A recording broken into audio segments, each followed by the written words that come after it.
Let's turn for this 122 legit or not.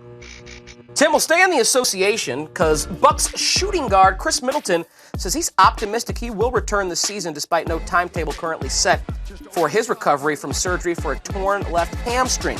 The 25-year-old has been traveling with the team to provide some emotional support.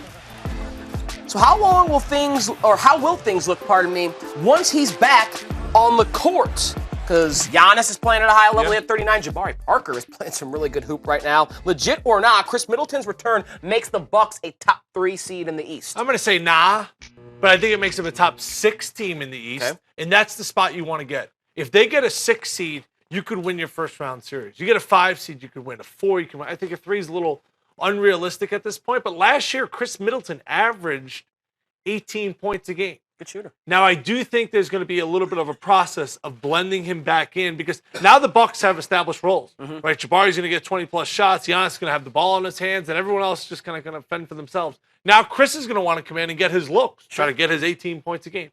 So that's going to be really interesting when he comes back. I would probably bet against the Bucks right when he comes back because that's going to be a little bit of a process trying to get him involved.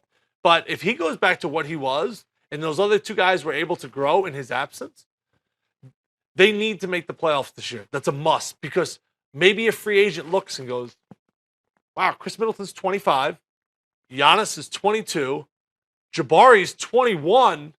That's a nice young nucleus. Man, I can go up there and maybe we make a difference. Maybe we make a push towards Toronto and maybe even in the next 3 or 4 years, the king himself.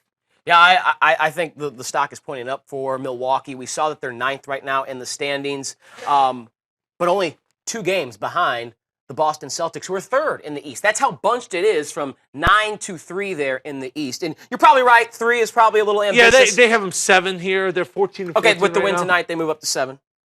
So, yeah, I mean, the East is really bunched. I mean, you got a team like Detroit that's 14 and 18, Orlando's 14 and 18, and they're towards the bottom. Yep. So, yeah, you just don't know. The Eastern Conference after Toronto and the Cavaliers is like a box of chocolates. You don't know what you're going to get.